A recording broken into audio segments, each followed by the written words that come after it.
Nós vamos trabalhar, nesse espaço que nos foi atribuído, sobre os princípios norteadores da execução penal. Essa execução penal, que é regida pela Constituição Federal e pela Lei de Execução Penal, que é a Lei 7210/84, ela deve ser compreendida a partir destes princípios, a partir destas diretrizes, destes mandamentos constitucionais e também esculpidos em leis ordinárias que versam a respeito do tema.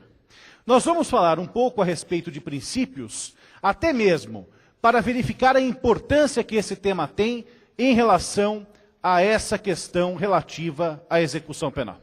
Sobre princípio, trouxe aqui uma definição muito conhecida, bastante difundida, do Celso Antônio Bandeira de Mello, que é um estudioso, um doutrinador, um jurista do direito administrativo, mas que bem conceitua o termo princípio.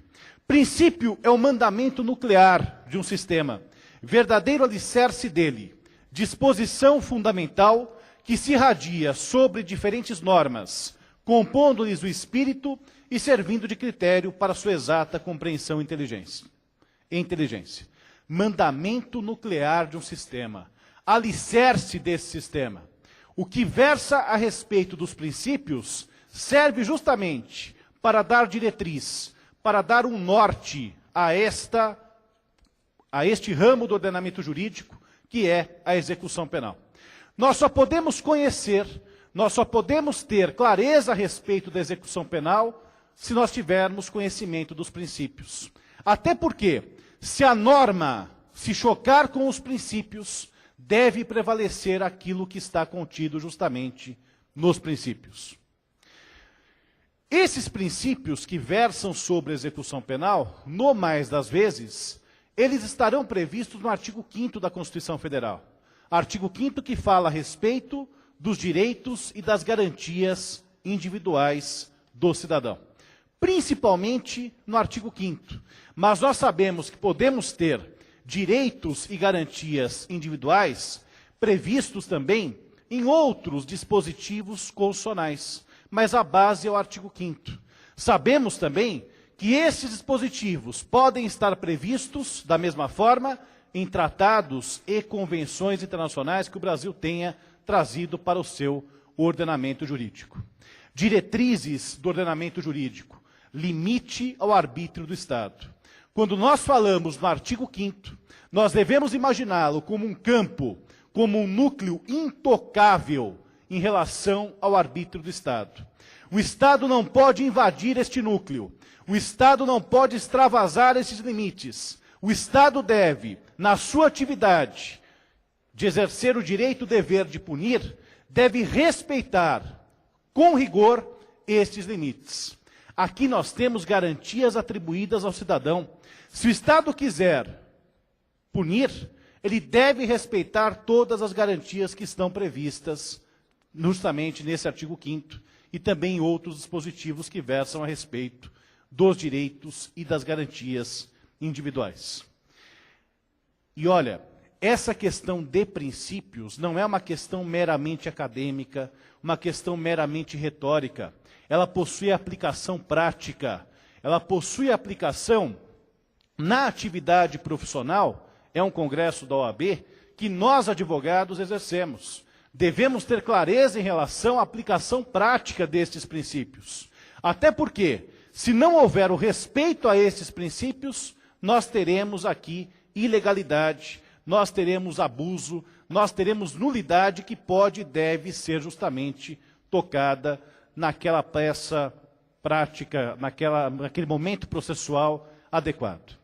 Vamos verificar, então, que os princípios norteadores da execução penal estão contidos na Constituição Federal, no artigo 5º, e também na Lei de Execução Penal, que é a Lei 7210/84. Vamos falar, então, a respeito, inicialmente, dos princípios constitucionais, começando pelo princípio da dignidade da pessoa humana. Esse princípio da dignidade da pessoa humana está previsto no artigo 1º, inciso 3º da Constituição Federal, Trata-se de um princípio republicano, de um fundamento da República Federativa do Brasil. É um conceito fluido, nós não temos como conceituar diretamente o que vem a ser dignidade da pessoa humana, não é algo sólido, é algo que é fluido, mas que apresenta as seguintes características que nós mencionamos aqui. Conjunto de direitos e garantias individuais, básicos e inalienáveis, conferidos ao homem, independente do período, lugar, situação política ou outros fatores no qual esteja inserido. Quando nós falamos em dignidade da pessoa humana, portanto, nós temos algo que independe do tempo, independe do lugar, é algo que é aplicado a todas as pessoas, é algo com natureza universal, que não pode ser divisível, que não pode ser afastável, algo que justamente compreende a natureza, a essência de todos os seres humanos. Se nós formos pensar em relação a direitos e garantias individuais, fazendo uso das palavras de Flávia Piovesan, ela diz que dignidade da pessoa humana é um super princípio, é um princípio que irradia todos os demais. Todos os demais princípios encontram, portanto, fundamento de validade nessa questão da dignidade da pessoa humana. Tem uma passagem que eu gostaria de trazer aqui para vocês, que é de um prefácio do Dr. Marco Antônio Marques da Silva, que é professor da PUC São Paulo, e também Jorge Miranda, lá de Portugal. Eles fazem uma passagem que eu considero interessante para demonstrar isso que nós falamos agora.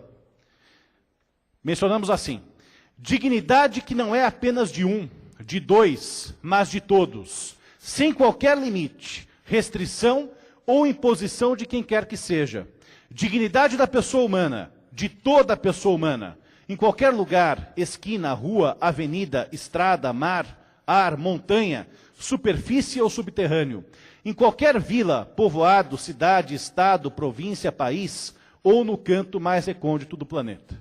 Ou seja, aquilo que faz parte da essência do ser humano, aquilo que não pode ser abandonado, aquilo que não pode ser desrespeitado a ponto de alterar esta essência do próprio ser humano, aquilo que deve ser tangível, aquilo que não pode sofrer qualquer tipo de esbulho por parte do Estado, não pode ser tocado pelo Estado em hipótese alguma. E quando nós falamos em dignidade da pessoa humana, para demonstrar que isso tem aplicação prática, eu vou comentar dois pontos relacionados à execução penal, que guarda relação justamente com a dignidade da pessoa humana. Primeiro, cumprimento da pena privativa de liberdade. Nós temos hoje, no Brasil, um sistema penitenciário precário, um sistema penitenciário que falta uma estrutura básica, um sistema penitenciário que, embora tenhamos boas experiências em determinados lugares, não consegue atingir a sua finalidade precípua, não consegue justamente fazer com que a pessoa cumpra a pena respeitando-se essa dignidade da pessoa humana. Portanto, o cumprimento da pena privativa de liberdade, da forma que ela se dá no Brasil, hoje, ela é atentatória ao princípio da dignidade da pessoa humana. Existe, inclusive, doutrinador que diz que a aplicação, que a execução da pena privativa de liberdade, da forma que ela se dá hoje, ela é inconstitucional, porque esbarra na dignidade da pessoa humana e esbarra em outros princípios que nós vamos mencionar mais adiante. Também em relação a este princípio da dignidade da pessoa humana, nós temos aqui um tema relacionado ao regime disciplinar diferenciado. Nós temos uma ADIM, uma ação direta de inconstitucionalidade 4162, proposta em 17 de outubro de 2008, pelo Conselho Federal da OAB. Nesta ADIM é questionada a constitucionalidade do regime disciplinar diferenciado.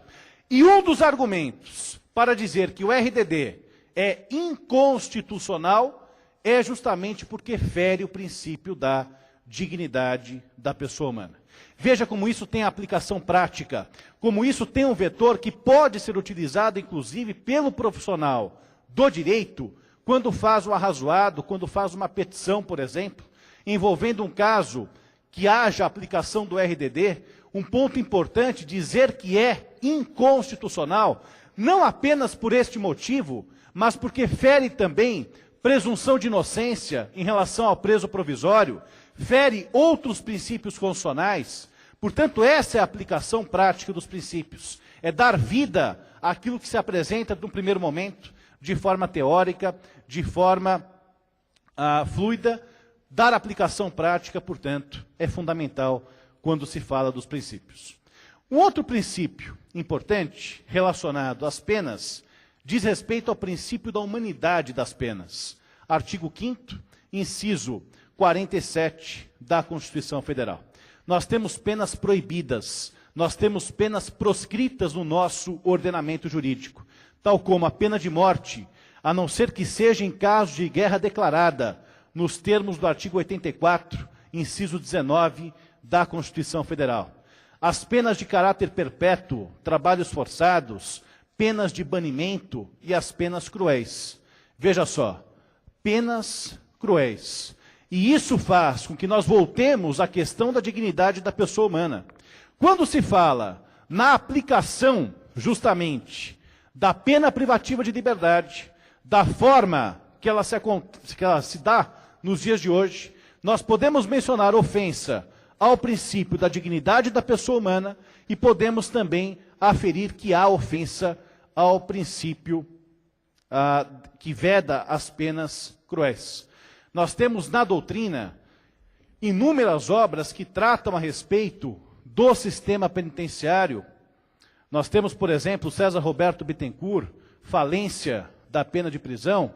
Nós temos a obra do Dr. César Barros Leal, que está aqui presente, que fala da prisão, Crepúsculo de uma Era. Nós temos várias obras que retratam muito bem essa questão justamente do sistema penitenciário, as mazelas do sistema penitenciário, que justamente refletem esta não aplicação de tudo que nós estamos mencionando agora.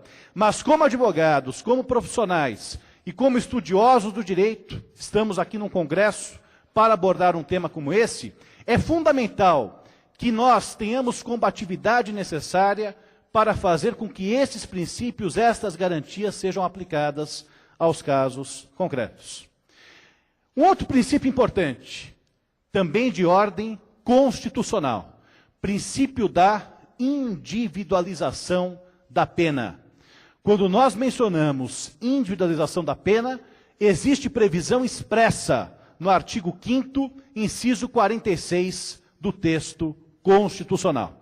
E este princípio da aplicação da pena, ele se subdivide em três partes. Nós temos três momentos diferentes em que há a individualização da pena. Primeiro momento é o momento legislativo, ou seja, o legislador decide se aquela conduta será ou não incriminada. Decide também qual que é a espécie de pena que será levada em consideração para aquela conduta. Se é uma pena privativa de liberdade, se é uma pena restritiva de direitos, se é uma pena de multa. E também define os limites dessa pena.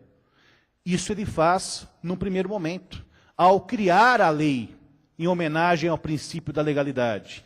Ele faz, neste primeiro momento, um sopesamento de todas as características daquela infração penal, para já neste instante individualizar, dizer se é crime ou não, dizer qual que é a espécie de crime, dizer qual que é o limite da pena imposta para esse crime. Tudo isso se faz, portanto, nesse primeiro momento.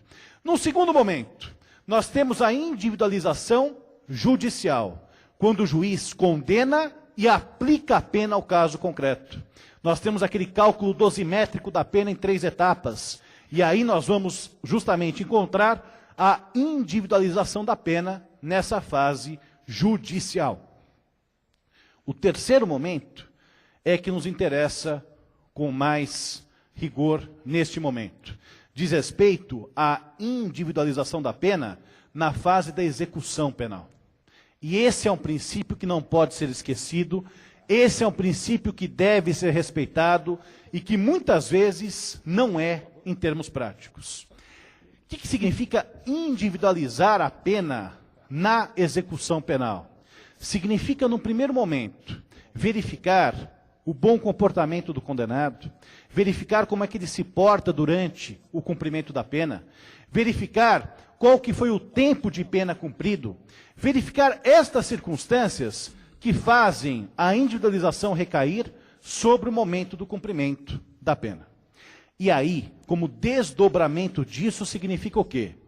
Que as decisões, na fase de execução penal, devem ser focadas em caso concreto. Não pode ser mera conjectura, não pode ser mero prognóstico de reincidência, verdadeiro juízo de adivinhação que se faz em relação a essa hipótese ou não de reincidência. Nós temos aqui algo que é concreto, algo que deve ser individualizado. Se não há mérito, se não há bom comportamento, isso deve ser dito no caso concreto, não de forma abstrata, não de forma genérica, como muitas vezes nós temos na prática decisões na fase de execução penal nesse sentido. Atribuir ao condenado se ele merece ou não uma progressão de regime, por exemplo, um livramento condicional, verificando o que se tem no caso concreto, portanto. E com base nisso, nós tivemos como exemplo de aplicação do princípio da individualização da pena, o HC 82959 de São Paulo. Esse HC, que foi julgado pelo STF, foi o primeiro HC a reconhecer que a vedação, a progressão de regime, era, portanto, inconstitucional. Por quê? Porque feria o princípio da individualização da pena. Então, aqui nós temos outro exemplo de aplicação prática.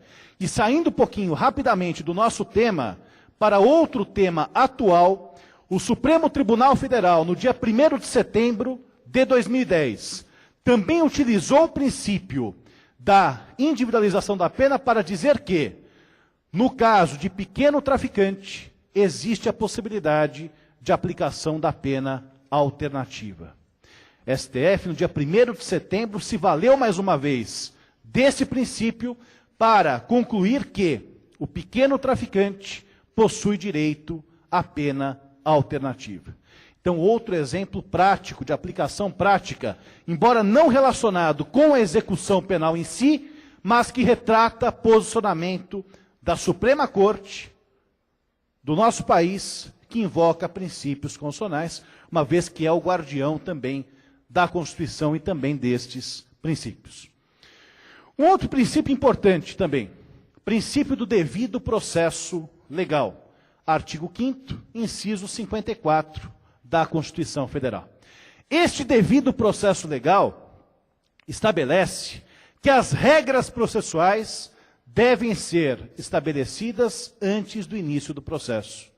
Estabelece que estas regras devem ser criadas de acordo com o processo legislativo adequado, devido processo legislativo.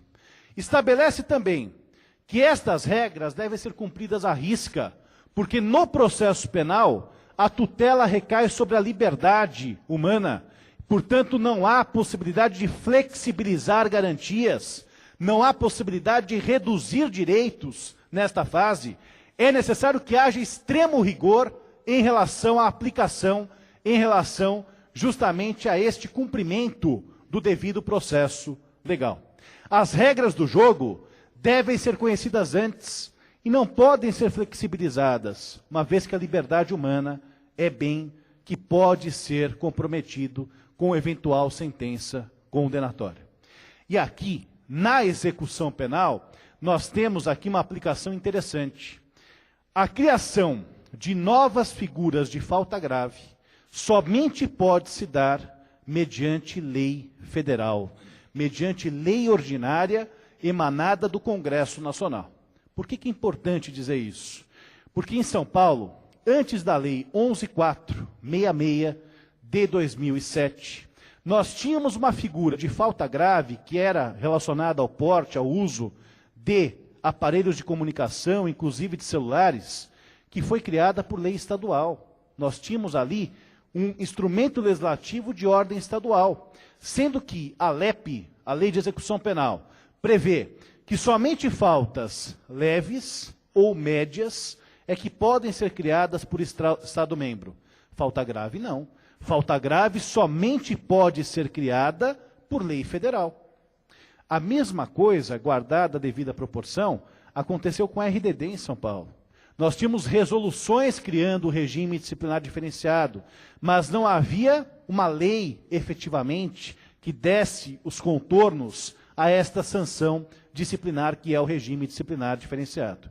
Portanto, respeitar o devido processo legal na fase da execução penal é também fazer com que as regras sejam observadas, sejam cumpridas à risca, mas também observar o instrumento que se cria determinado instituto, o instrumento que cria determinada regra, verificar se ele está de acordo com o chamado devido processo legislativo desta forma. Outro princípio, princípios do contraditório e da ampla defesa. Previsão legal no artigo 5º, inciso 55. Contraditório, nós todos sabemos, envolve aquele binômio ciência dos atos processuais e a possibilidade de impugná-los, como já diria Canuto de Almeida. E a ampla defesa deve dispor de todos os meios, instrumentos e recursos legais para defender os interesses do acusado sem qualquer tipo de cerceamento. Na prática, na execução penal, como é que nós verificamos a aplicação desse princípio? De uma forma muito insatisfatória. Dá um exemplo que é do conhecimento de todos, principalmente quando nós temos a aplicação de sanção disciplinar pela prática de falta grave. Muitas vezes a aplicação desta sanção se dá antes mesmo de um pronunciamento judicial, antes mesmo de que haja uma possibilidade de defesa administrativa que seja para impugnar aquele fato levado a cabo pela direção do presídio. Então isso não pode acontecer. É necessário que haja uma manifestação de defesa.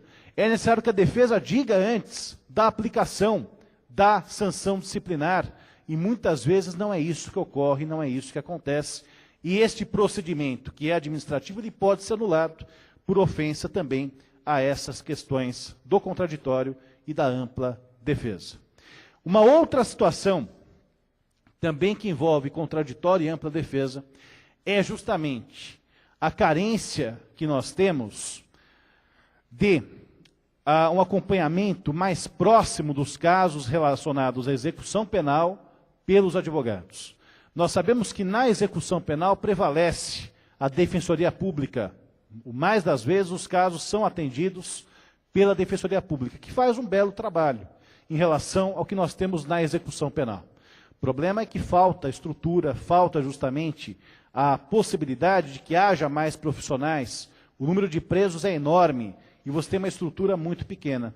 E isso é também verificado pelo preso. Nós fizemos uma pesquisa em 2005, visitando o presídio de Guarulhos, presídio de Hortolândia, presídio feminino, e uma das grandes reclamações que eram formuladas pelo preso era justamente não ter conhecimento do que era feito por ele na fase de execução penal. Não que não estivesse sendo feito nada, até estava, no mais das vezes. O problema era qual? Ele não ter informação, não ter conhecimento. Estava preso, não tem acesso ao processo e não sabia se estava sendo feito algo a respeito da sua causa na fase de execução penal. Era uma pesquisa sobre crimes hediondos que nós desenvolvemos pelo ILANUD, Instituto Latino-Americano das Nações Unidas para a Prevenção ao Crime e Tratamento do Delinquente, mas no relatório final nós pudemos verificar que isso era uma constante. O preso reclamava da justiça criminal, que era muito severa, que não atribuía os benefícios prisionais no momento oportuno, e também reclamava que não havia conhecimento a respeito daquilo que acontecia com o seu processo. Outros princípios constitucionais, que nós vamos apenas pontuar, para depois falarmos dos princípios da LEP. Personalidade das penas. a pena não pode passar da pessoa do condenado. A pena somente pode recair sobre o condenado. Hoje parece algo intuitivo, algo de somenos importância, evidente que tem que ser desta forma, mas nem sempre foi assim. Nós tivemos aplicação no Brasil das ordenações filipinas, por exemplo. E no caso do Tiradentes, que foi enforcado, houve uma condenação que tinha a pena de morte e, além disso, confisco, até a 5ª geração. Até a 5ª geração. Então, neste caso, para evitar que a pena passe da pessoa do condenado, nós temos esse referencial de que nós vamos justamente estabelecer um princípio na Constituição que vede qualquer possibilidade disso acontecer. Separação dos presos, de acordo com a gravidade do crime, de acordo com a idade, de acordo com o sexo. Essa é outra questão do RDD.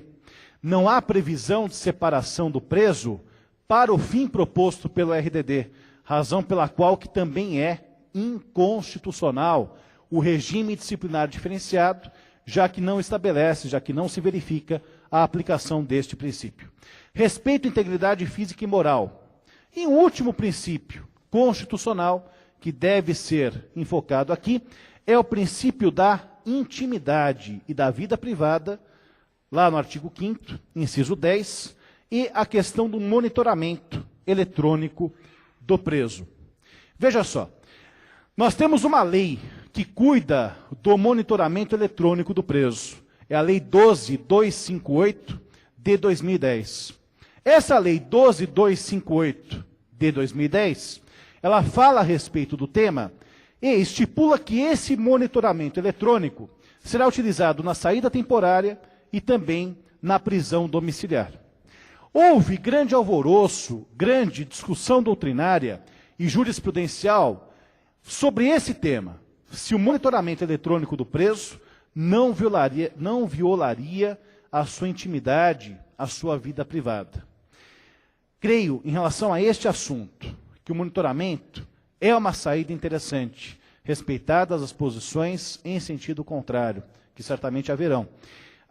É um instituto importante, mas, de qualquer modo, isso precisa se restringir minimamente possível para que não invada a intimidade, para que não invada a vida privada do preso. Deve ser respeitado. De qualquer forma, é um instrumento importante na medida em que permite que aquela pessoa não esteja efetivamente mais presa. Ela está em liberdade. Nós temos outros bens que vão ser tolhidos. Eventualmente eu posso ter lesão à integridade, à intimidade, à vida privada, mas pelo menos a liberdade está restabelecida, pelo menos penso desse modo, é dessa forma que venho entendendo esse assunto. Numa das aulas até lá no doutorado, nós mencionamos com o professor Marco Antônio Marques da Silva essa questão. Ele falou, poxa, pergunta para o preso o que ele prefere. Prefere estar preso ou se prefere estar monitorado? Mesmo que isso traga uma violação à sua intimidade, mesmo que traga uma violação à sua vida privada, o que nós temos aqui como bem que deve ser privilegiado? Deve ser, portanto, nessa visão, nessa forma de se enxergar, justamente a liberdade humana. Princípios contidos na Lei de Execução Penal. Saímos agora da Constituição Federal e entramos agora em princípios justamente da execução penal, da Lei de Execução Penal. Princípio da legalidade. Não aquela legalidade que está contida na Constituição Federal, artigo 5º, inciso 39, mas um outro vetor de legalidade que está previsto no artigo 3º da Lei de Execução Penal. O que nós temos lá?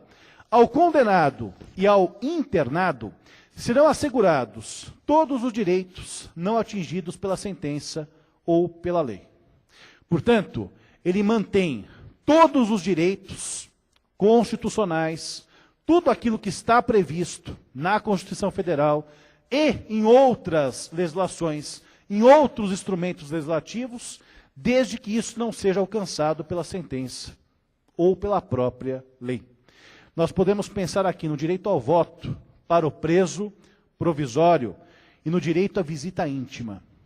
Nós temos aqui um direito ao voto do preso provisório, que até essa eleição era um direito apenas previsto no papel, era um direito que não havia efetividade, mas com um belo trabalho que foi realizado, também por esta casa, pela OAB São Paulo, nós tivemos efetividade em relação ao direito do voto do preso provisório.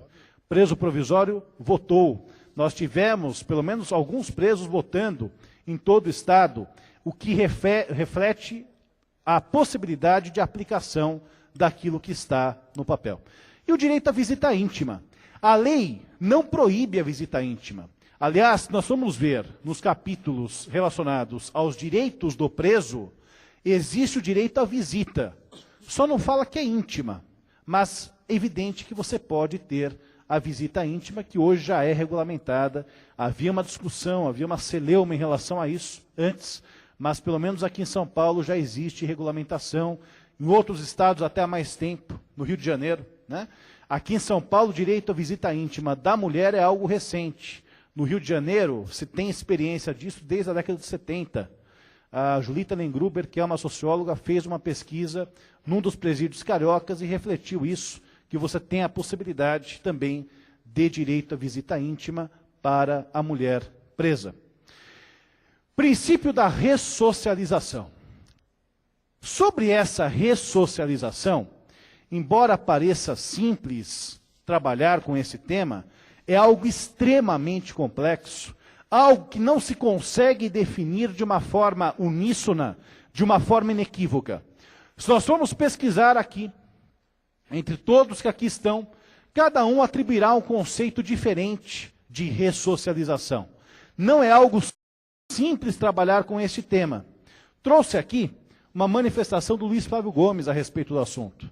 A neutralização, na medida do possível, dos efeitos nocivos inerentes ao castigo, por meio de uma melhora substancial do seu regime de cumprimento e de execução, e, sobretudo, alcançar uma intervenção positiva no condenado, que, longe de estigmatizá-lo com uma marca indelével, o habilite para se integrar e participar da sociedade, de forma digna e ativa, sem traumas, limitações ou condicionamentos especiais.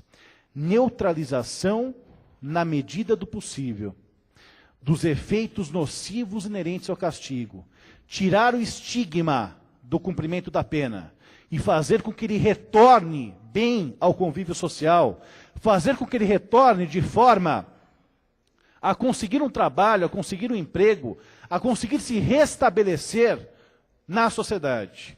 É isso que nós vamos ter como linhas básicas da ressocialização.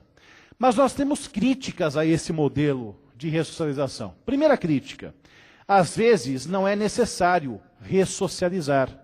Às vezes não há necessidade de ressocializar. Quem praticou o crime já é socializado. Às vezes, socializado até demais. Se nós formos pensar nos crimes contra a ordem tributária, nos crimes contra a ordem financeira, nos crimes de lavagem de capitais. Soa até estranho falar em ressocialização para quem já está tão inserido na coletividade, na sociedade. Então essa é a primeira crítica. Às vezes nós não teremos aqui a necessidade de ressocializar. Segundo, às vezes é impossível ressocializar. Até porque você não tem um princípio básico que não foi socializado. Como é que eu vou ressocializar aquele que jamais foi socializado? Quais valores serão atribuídos a ele? Por que estes valores e não outros serão atribuídos a ele? Como é que eu posso pensar nessa questão de uma forma democrática, que eu respeite a visão individual de cada um, que eu respeite a pluralidade? Como é que isso pode ser feito nesse instante para aquele que não foi socializado? E pior, ressocializar através da imposição de uma pena. Isso é uma antítese. É algo que é antitético, é algo que não se concilia. Como é que a pena pode trazer ressocialização? Como é que nós podemos pensar numa prisão, por exemplo, cujos valores, cujas pessoas, cujas ideias, cujas regras são completamente diferentes daquelas que estão na sociedade livre? Como é que através disso eu quero ressocializar alguém? Como é que pode isso? Como é que isso pode acontecer no caso concreto? E a última questão, a última crítica: legitimidade ou ilegitimidade do Estado para justamente aplicar esta ressocialização. Ora, Às vezes, o Estado brasileiro apenas aparece na vida da pessoa quando ele comete uma infração penal e quando ele vai lá executar, quando ele vai exercer o seu direito de punir. Estado que não ofereceu oportunidade, Estado que não ofereceu educação, não ofereceu saúde, não ofereceu nada do mais básico e agora aparece para prender a pretexto de ressocializar. Qual que seria então a legitimidade para o Estado brasileiro agir, portanto, desta forma? Concordo com muitas das críticas que foram elencadas aqui, críticas que vêm de Sérgio Salomão Checaira, críticas apontadas por Luiz Flávio Gomes, críticas apontadas por uma boa parte da doutrina brasileira. Mas acredito que haja a necessidade da implementação de um programa mínimo de ressocialização. Qual que é o objetivo, qual que é essa finalidade do programa mínimo? Evitar justamente que a pessoa reincida, fazer com que ela respeite as leis penais e extrapenais. Seria somente esse o objetivo, então, do programa mínimo de ressocialização. Um outro princípio, só vou citar, princípio da vedação ao excesso de execução. Nós temos uma fase híbrida na execução penal, é uma fase com contornos administrativos e é uma fase com contornos judiciais também, mas de qualquer forma existe aqui algo que é estabelecido na decisão judicial. O cumprimento da pena, a forma que esse cumprimento deve se dar, o regime, as regras referentes ao regime, são todas elas estabelecidas por lei e também por decisão judicial. Portanto, deve haver um compromisso de cumprimento daquilo que foi justamente decidido nesta sentença, nesta decisão. Jurisdicionalidade, controle judicial, isso está previsto no artigo 66 da Lei de Execução Penal.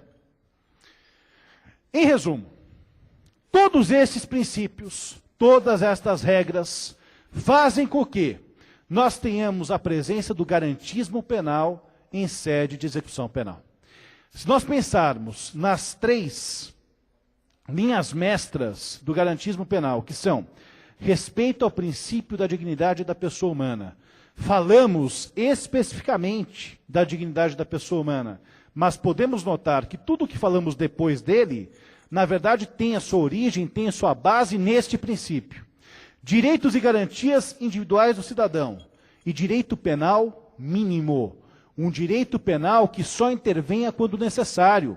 Um direito penal que só se mostre presente quando não houver outra forma de controle social que possa justamente trazer o sossego, a paz social, fazer com que não haja a prática daquele crime. São estas as linhas mestras do garantismo penal. Sem esquecer que quando falamos de execução penal, muitas vezes nós temos lá seres humanos, pessoas que cometeram crimes, pessoas que justamente se desviaram por alguma razão da lei e praticaram crimes, mas que pela dignidade da pessoa humana, pela universalidade da pessoa humana, não perdem a sua essência, não perdem a sua natureza de pessoa humana. E com isso nós nos distanciamos por absoluto do chamado direito penal do inimigo. Nós não temos inimigo, nós temos cidadão. Nós temos cidadão com direitos e garantias individuais. Nós temos cidadão cujo respeito a estas regras, a estes postulados, a estes princípios, devem, portanto, ser verificados, devem ser justamente trazidos à baila, principalmente num momento importante como esse congresso que é realizado. Em resumo, quando se fala em execução penal, quando se fala em preso, nós não podemos nos esquecer das pessoas que estão lá. E tem um trecho, tem um texto que eu queria encerrar a fala mostrando esse texto para vocês, que eu considero muito importante e bastante relacionado com as pessoas que estão lá. Texto do Eduardo Galeano, que fala sobre os nadies, os ninguéms, que tem a seguinte redação. Os ninguéms, os filhos de ninguém, os donos de nada, os ninguéms, os nenhuns, correndo soltos, morrendo a vida, que não são, embora sejam, que não falam idiomas, falam dialetos, que não praticam religiões, praticam superstições, que não fazem arte, fazem artesanato, que não são seres humanos, são recursos humanos, que não têm cultura, têm folclore, que não têm cara, têm braços, que não têm nome, têm número, que não aparecem na história universal, aparecem nas páginas policiais da imprensa local. Os ninguéms, que custam menos do que a bala que os mata. Quando falamos em execução penal, devemos lembrar da pessoa, do ser humano que está preso.